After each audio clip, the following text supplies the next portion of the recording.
Una fría mañana de marzo de 2022, un transeúnte de Brooklyn descubrió algo espeluznante.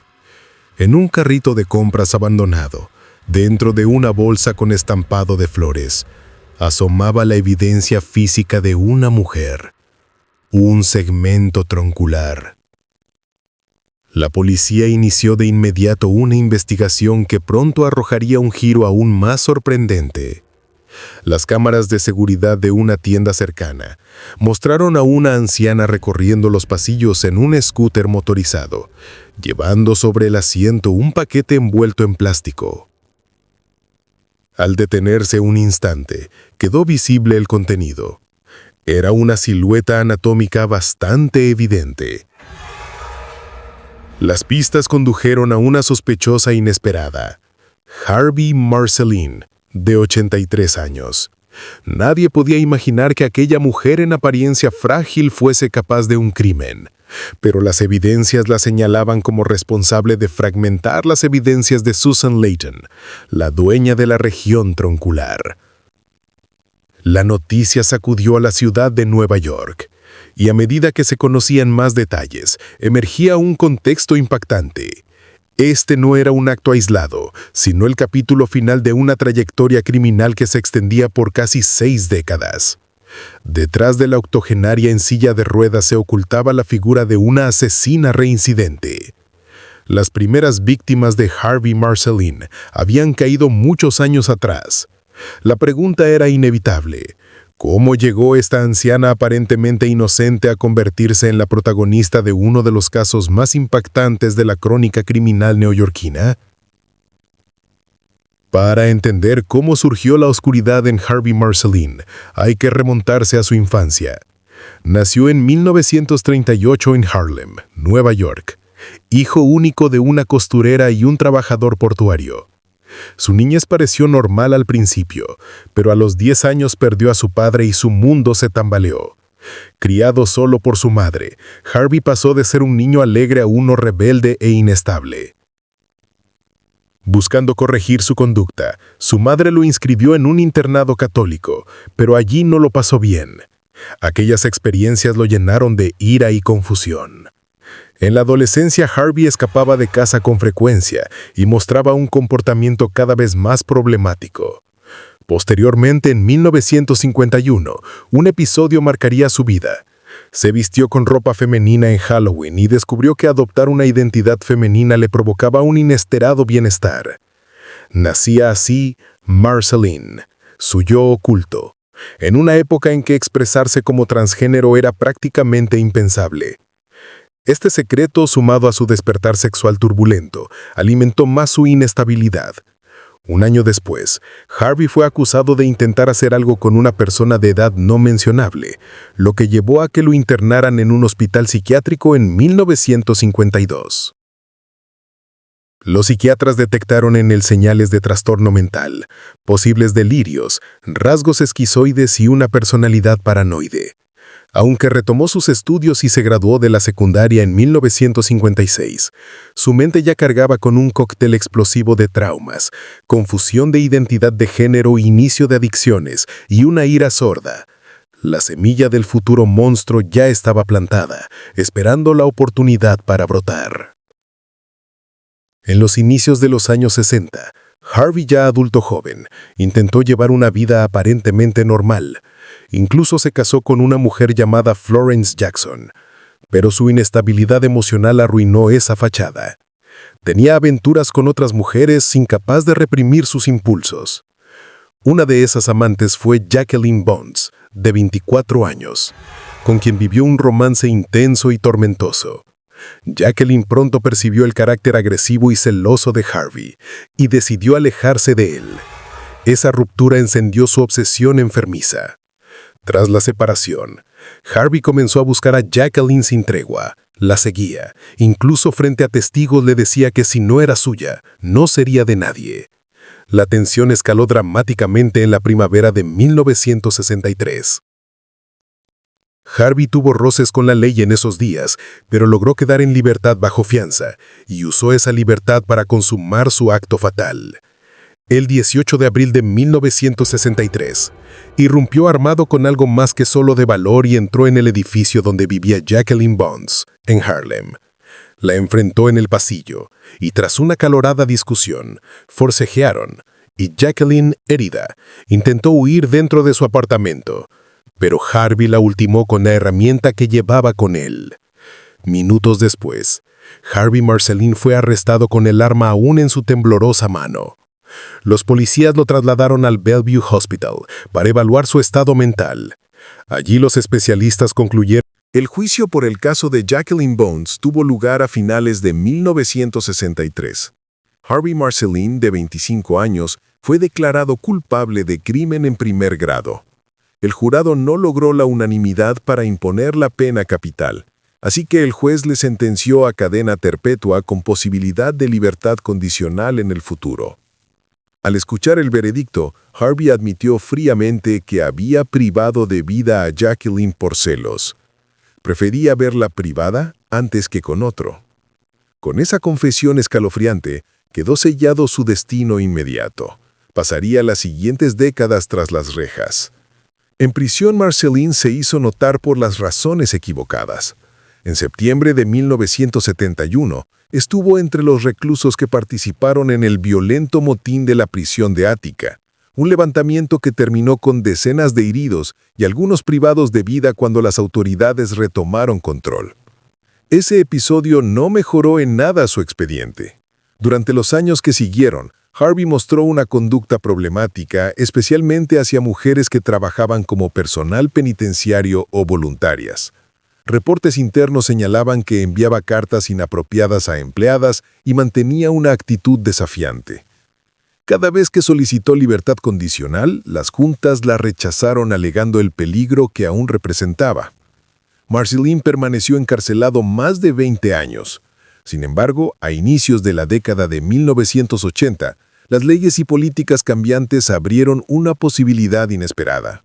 En 1984, tras 21 años de encierro, le fue concedida la libertad condicional bajo supervisión de por vida. Con 40 y tantos años de edad, Harvey Marceline salió de prisión por primera vez como adulto libre. Pagó su deuda con la justicia en el papel, pero su reinserción apenas comenzaba, y nadie imaginaba la pesadilla que volvería a desencadenar. Harvey Marceline volvió a las calles de Nueva York en 1984, pero la libertad resultó ser terreno peligroso para alguien con sus antecedentes. Sin familia ni recursos, terminó alojándose en una modesta pensión de Harlem, el Cambridge Residence, rodeado de marginados. Para subsistir, alquilaba parte de su diminuta habitación a conocidos del ambiente. Entre la pobreza y la soledad, Marceline frecuentó compañías turbias, señoritas del turno noche, gente que vendía productos tipo sustancias y gente de vicios y criterio no formado. En ese entorno decadente conoció a Ana Laura Herrera Miranda, una joven de 29 años atrapada en el uso de sustancias y en trabajos del turno noche. Ana buscaba un techo y él algo de compañía. Pronto ella se mudó con Harvey como inquilina y compañera. La convivencia fue precaria e inestable. Marceline, acostumbrado al control, chocaba con la impredecibilidad de Ana, quien a menudo desaparecía por días o no podía pagarle el alquiler. Las discusiones se volvieron parte del día a día en la pequeña habitación, agravadas por el consumo de sustancias de ambos. El 29 de octubre de 1985, tras una jornada de tensiones acumuladas y drogas consumidas, ocurrió lo peor. En medio de una fuerte pelea, Harvey luego afirmaría que fue por un dinero de renta y objetos personales que Ana le había robado. Marceline perdió el control. Agarró una herramienta de cocina y privó de vida a Ana. Temeroso de ser descubierto, decidió deshacerse de la evidencia de la manera más fría. Fragmentó la evidencia de Ana y los dispersó en distintos puntos de Central Park. La hazaña de Marceline no tardó en ser descubierta. Al día siguiente, el 30 de octubre de 1985, un madrugador que paseaba por Central Park avistó una de las bolsas negras semiescondidas entre los arbustos. De su interior sobresalía algo que claramente era humano. La policía acordonó la zona y pronto halló más bolsas con restos. Identificar a la víctima llevó poco tiempo. El rastro condujo hasta la desaparecida Ana Miranda y su último lugar conocido de residencia, el hotel de Harlem donde vivía con Harvey. Cuando los agentes llamaron a la puerta de Marceline, este no opuso resistencia. Dentro de la habitación aún había manchas tipo ketchup que resaltaban al luminol. Interrogado en la comisaría, Harvey terminó confesando lo ocurrido aunque intentó justificarse. Aseguró que había actuado en defensa propia, que Ana lo había atacado primero y que él solo se defendió cuando ella se volvió violenta. Relató sus quejas. La joven no le pagaba el alquiler, le robaba pertenencias y lo desesperaba con su comportamiento errático. Sin embargo, ninguna excusa podía borrar cada uno de sus actos. El análisis forense reveló que Ana había sido agredida múltiples veces, lo que contradecía cualquier versión de legítima defensa. El sistema judicial se puso en marcha nuevamente. Por haber cometido un grave delito, Marceline perdió de inmediato el beneficio de su libertad condicional anterior y regresó a prisión para cumplir el resto de la cadena perpetua que tenía pendiente. En 1986, frente a pruebas irrefutables, aceptó un acuerdo de culpabilidad. Se declaró culpable de privación de vida involuntaria por la pérdida de Ana Miranda, evitando un juicio más largo. El juez le impuso una pena adicional de hasta 12 años de cárcel, sumados a su sentencia previa. Harvey, encarcelado de nuevo, Marceline se enfrentó a la perspectiva de pasar el resto de sus días en prisión. Pero durante las largas décadas que siguieron, algo inusual ocurrió detrás de los muros. Harvey Marceline inició una transformación personal profunda. A principios de los años 90, conviviendo con otros reclusos de diversas procedencias, conoció a una interna transgénero que lo animó a explorar su propia identidad.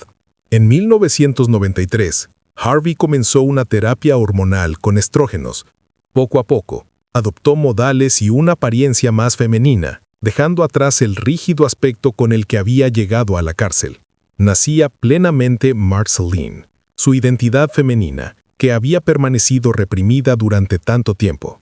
Este cambio físico y psicológico dio a Marceline una narrativa interna para sus crímenes pasados. En su mente, el violento Harvey era el responsable de los actos terribles, mientras que Marceline se veía a sí misma como una persona pacífica que solo deseaba vivir y dejar vivir.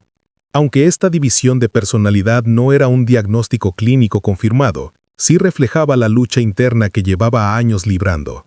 Marceline empezó a presentarse abiertamente como mujer transgénero, pidiendo que la trataran como tal, incluso dentro del ambiente hostil de la prisión. Mientras tanto, seguía intentando recuperar la libertad. Desde fines de los 80 hasta la década de 2010, Marceline solicitó libertad condicional en numerosas ocasiones. Todas fueron denegadas. Las juntas evaluadoras recordaban sus crímenes brutales y sus propios reconocimientos de que tenía problemas con las mujeres. Marceline alegó en algún momento que un panel conformado solo por mujeres era injusto con ella, sin éxito. A pesar de ello, fue acumulando ciertos méritos, completó programas de rehabilitación, obtuvo un título universitario en prisión y con el paso del tiempo, su historial disciplinario mejoró. En agosto de 2019, la Junta de Libertad Condicional cedió. Marceline tenía 81 años, salud frágil y más de medio siglo tras las rejas. Su avanzada edad, sumada a los informes de buen comportamiento y a cartas de organizaciones dispuestas a ayudarla fuera de la cárcel, inclinaron la balanza. Así, Harvey Marceline, ahora legalmente conocida como Marceline Harvey, salió en libertad por segunda vez. Abandonó la prisión en silla de ruedas, presentándose al mundo ya no como el hombre airado de antaño, sino como una anciana transgénero aparentemente calmada. Parecía el final de una oscura historia, pero en realidad era el prólogo de un último y siniestro capítulo. Cuando Marceline recuperó la libertad en 2019, encontró un mundo muy distinto al que dejó. Con ayuda de programas sociales y grupos de apoyo, se instaló en una vivienda comunitaria para personas mayores LGBT en Brooklyn. Ahí la veían como una anciana tranquila, quizá marcada por el tiempo en prisión, pero ansiosa por rehacer su vida. Sorprendió a muchos lo rápido que adoptó la tecnología moderna. En cuestión de meses, ya tenía perfiles en redes sociales, donde se presentaba como Marceline Harvey, una mujer trans de edad avanzada que lucía pelucas y maquillaje en sus fotos, sonriendo como si no cargara un pasado tenebroso. Fue en esa nueva etapa cuando conoció a Susan Leyden, de 68 años. Susan, una mujer lesbiana, había pasado por lo suyo. En el pasado fue una emprendedora dueña de una joyería, pero problemas de salud mental y adicciones la habían dejado sin hogar, recibiendo ayuda en el mismo entorno comunitario donde ahora estaba Marceline. Las dos mujeres se hicieron amigas rápidamente. Compartían la sensación de ser sobrevivientes en la tercera edad y se brindaron compañía mutua. Con el tiempo, esa amistad se transformó en una relación romántica. A los pocos meses, Marceline y Susan decidieron vivir juntas fuera del refugio. Con sus cheques de asistencia social, alquilaron un pequeño apartamento en Manhattan. Parecían felices construyendo una rutina compartida. Paseos por el parque, compras en el barrio, cenas sencillas en casa. Marceline, adaptándose con gusto a la sociedad, presentaba a Susan como su pareja. Incluso en sus redes sociales presumía de ella, subiendo fotografías juntas y declarando sentirse llena de una nueva ilusión. Nadie sospechaba que bajo esa apariencia de normalidad se gestaba una nueva tormenta. Con el paso de 2020 y 2021, aunque Marceline y Susan llevaban una vida aparentemente tranquila, comenzaron a surgir tensiones debajo de la superficie. Susan, lidiando con sus altibajos emocionales, a veces se mostraba incómoda con el carácter posesivo de Marceline. Por su parte, Marceline, ya con 80 años pero aún celosa e insegura, temía perder a su compañera. Algunos indicios de fricción se hicieron públicos en las redes sociales de Marceline. En una ocasión, Marceline publicó la foto de una mujer más joven en su perfil, lo que provocó un comentario molesto de Susan, llamándola loca y monstruo. Aunque luego borraron esas interacciones, quedaba claro que la relación tenía grietas. Amigas de Susan notarían que ella a veces parecía asustada o ansiosa, pero Susan no dio detalles, quizá esperando que solo fueran pequeñas rencillas de pareja. En privado las discusiones fueron a más. Susan llegó a insinuar que consideraba mudarse de nuevo al refugio, alejándose de Marceline para cuidar de su propia salud mental. Esa posibilidad encendió todas las alarmas en Marceline. La sola idea de otro abandono removía en ella antiguos fantasmas de celos y violencia. La atmósfera en el diminuto apartamento se... El 27 de febrero de 2022 fue la última vez que alguien vio a Susan Leyden con vida. Las cámaras de seguridad del edificio captaron a la mujer entrando al apartamento que compartía con Marceline, empujando su carrito de compras. Nunca se la vio salir. Se cree que esa misma noche, una confrontación final estalló entre ambas. Quizás Susan comunicó su deseo de irse, o tal vez una discusión menor se salió de control. Lo cierto es que Marceline tomó una decisión fatal. En algún momento de esa noche o la siguiente, atacó a Susan con una herramienta de cocina, repitiendo el patrón de sus crímenes pasados. Con Susan ya privada de vida, Marceline procedió con un plan escalofriante. Tal como hizo décadas atrás con Anna, fragmentó las evidencias de Susan Leyden para deshacerse por partes. Días antes había adquirido una sierra eléctrica y bolsas de basura resistentes, preparándose para la tarea. En la madrugada del 3 de marzo, Marceline comenzó a deshacerse de las evidencias fragmentadas. Sacó una bolsa y la colocó dentro de un carrito de compras abandonado en una calle de Brooklyn, a cierta distancia de su casa. Otra bolsa la llevó consigo cuando fue a una tienda, sin importarle ser captada por cámaras. La escena era dantesca, una anciana desplazándose en scooter con restos de evidencias de lo que hizo a cuestas. La mañana del 3 de marzo, un vecino se topó con el carrito y la horrorosa carga en su interior. Al descubrir, llamó aterrorizado a la policía. En cuestión de horas, los detectives enlazaron cabos. La identificación de Susan Leyden y la dirección de Marceline emergieron como piezas centrales del rompecabezas. El siguiente paso sería enfrentar a la octogenaria con la evidencia de su monstruoso acto.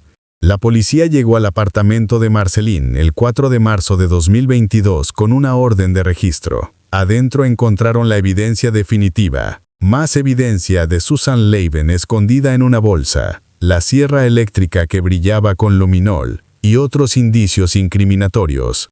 Marceline fue detenida de inmediato. Los cargos presentados en su contra incluían delito en segundo grado y manipulación de una persona privada de vida. Ante el tribunal, la anciana se declaró no culpable, desatando un nuevo capítulo judicial.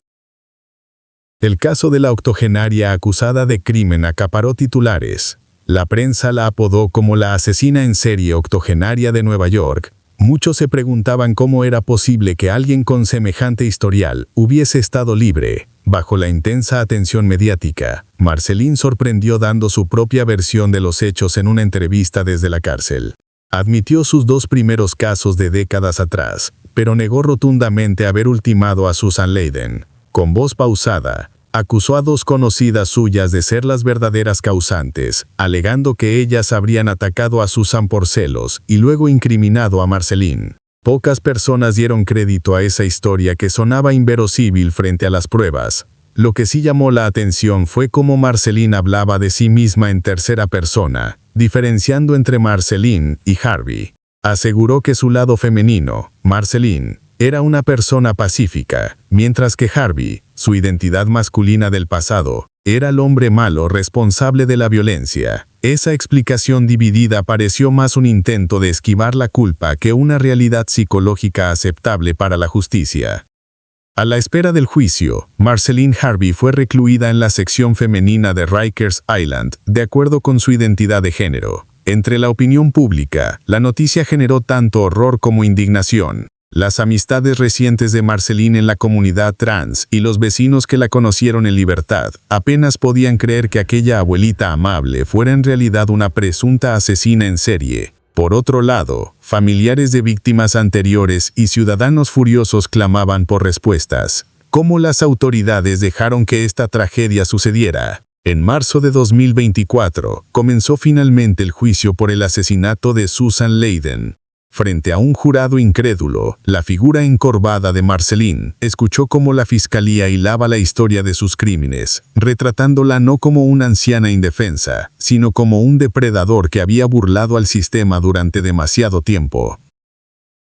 La historia de Harvey Marceline es una tragedia que expone las fallas del sistema y la oscuridad humana. Como persona transgénero, Marceline desafió estereotipos no por alguna virtud, sino tristemente por su maldad. Vivió gran parte de su vida como hombre y en su ocaso se identificó como mujer, pero ni la cambio de identidad ni el paso del tiempo apagaron sus impulsos violentos. Sus crímenes estuvieron dirigidos siempre contra mujeres cercanas, lo que revela un patrón de misoginia tan arraigado que ni décadas en prisión pudieron corregir. En el plano social y judicial, su caso plantea duras preguntas. Marceline fue condenada por crímenes irreversibles en 2 ocasiones y aún así recuperó la libertad 2 veces. ¿En qué falló la justicia? Quizá hubo exceso de confianza en la posibilidad de rehabilitación o en la idea de que la edad avanzada equivale a inocuidad. La Junta de Libertad Condicional que la liberó en 2019 valoró su conducta reciente y su frágil estado, sin prever el peligro latente. Este error tuvo consecuencias fatales. La pérdida de Susan puso de manifiesto que, pese a programas de reinserción y buenas intenciones, algunos individuos mantienen intacta su capacidad de hacer daño. El caso también refleja cómo la salud mental no atendida puede incubar monstruos. Los primeros indicios de trastorno en Marceline aparecieron en su juventud con diagnósticos de paranoia y violencia. Sin un tratamiento efectivo y sumido en entornos inadecuados, ese joven problemático se convirtió en un adulto letal. Aún tras años de cárcel, Marceline adoptó explicaciones psicológicas simplistas como atribuir todo a una supuesta doble personalidad, antes que asumir plena responsabilidad. Es evidente que sus traumas no resueltos y tendencias psicopáticas seguían ahí, camuflados bajo la superficie. Harvey Marceline, ahora en sus últimos años de vida, enfrentará probablemente el resto de sus días en una celda. Su periplo sombrío nos deja lecciones dolorosas. La primera, no se debe ignorar los antecedentes de violencia extrema. La seguridad pública debe ser prioridad cuando se evalúa liberar a un criminal reincidente.